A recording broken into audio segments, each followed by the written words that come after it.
Freya, can't you remember anything about what Hrimthur the stonemason's son said to you after building Asgard's wall? Oh, yes. One of the many occasions Odin saw fit to involve me in a wager without my consent. I wish I could say that was the worst of his husbandly habits. What wager? I've told this story, brother. And now she may tell her own.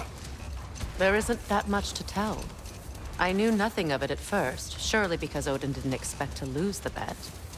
A mysterious mason had to build the entire wall in 3 turns of the season. 2! It was 2! And if he was late, he'd be owed nothing. But if he succeeded, he was promised an audience with the queen. Enough talk for now. Be ready. Let's pick this up later then.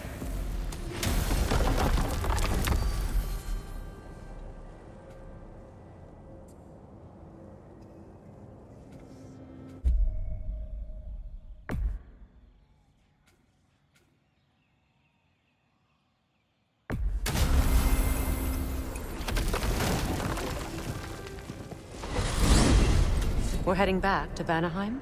We still have unfinished business there. We could tell that wayward spirit we've cleansed the river of Seithr. I'm with... Enough, Harry.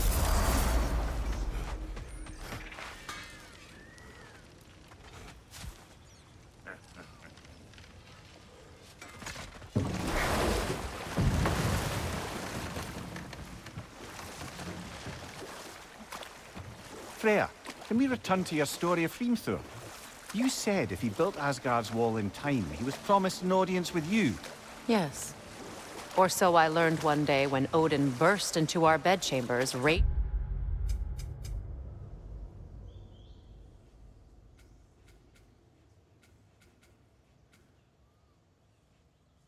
and half-drunk before noon, telling me to get dressed and go see what the mason wants. So, off I went, not knowing what had truly been promised or expected. Dagger stashed in my robe for emergency. And this mason, this giant and guys. His name was Hrimthur. He just smiled to see me. And as you said, he whispered in my ear. We better pause there. Is it done? It is done. Your friends are at peace. Good. And I'm sorry. Had I been here, I would have prevented this. Do you think us lost babes, incapable of making our own choices? No, but We made a mistake, but it was ours to make, not yours to prevent, even if you had been here. Yes, you're right. Goodbye, Gunhild. Goodbye, my goddess. Kratos. Thank you for taking the time to help my people. I helped no one. They were already dead. Oh, but you did. You put their spirits at ease, and that has eased my spirit as well. I feel lifted. Enjoy it. It will not last. You're right. There are most certainly other corrupted sisters out in the realms. You always know how to end on a cheery note, brother.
Brother, in my travels, I heard of a great battle in your homeland, at a place called the Gates of Fire. The Hot Gates. You were there? No. Is that regret in your voice? I did regret not dying there for many years. But no longer.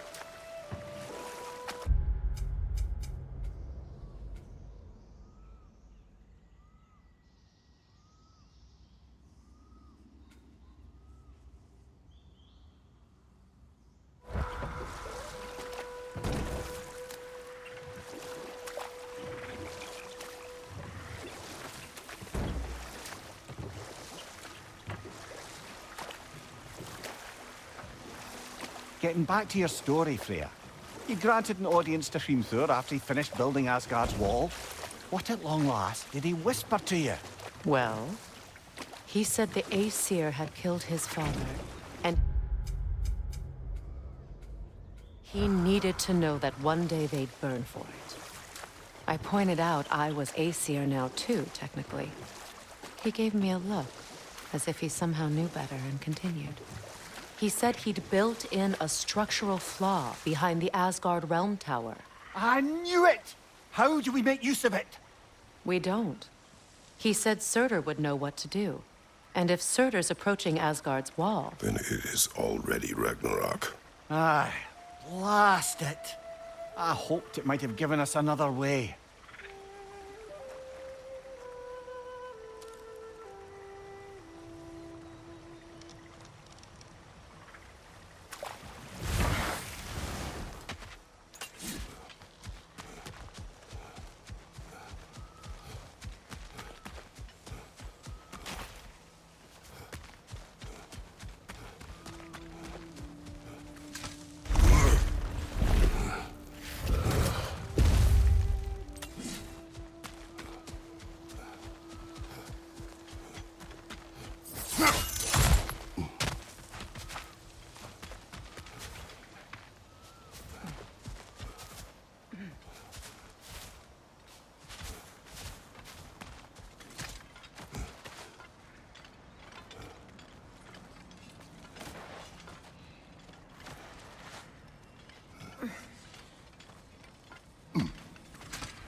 We found the Consul's journal.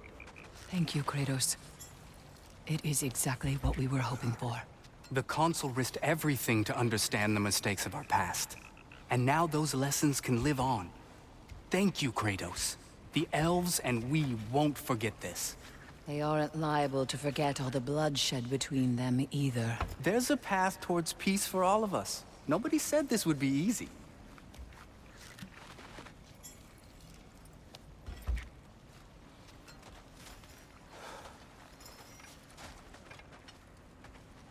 I did it. I went back to the site of my wedding. Faced some old ghosts. There's a day I hate thinking about. Oh, your position was quite clear. No, I mean... because it was a day I chased you away. All I wanted was for you to not go. But I was just so... angry. That day I said the dumbest stuff I've ever said. And you know how much I have to choose from. Ingvi, listen. I'm only trying to say, I closed a chapter today I thought I never could. Maybe every bit of anger and pain we can find a way to let go of is a gift we can give ourselves, you know? I'll drink to that.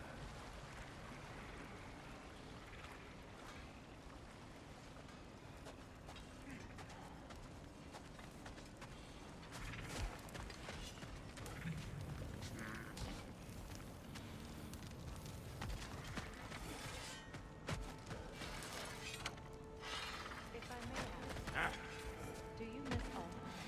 You mean, do I miss the light? Do you? The truth? I still feel its pull. You want nothing else when you're near it. And away from it, you're only biding time until you can drink again from the light. But then again, the light does not make good food. It doesn't play music or tell jokes or open your eyes to new things. It makes you run in place. The more I am away from it, the more I see it for what it really is. And I don't need it. I appreciate your candor.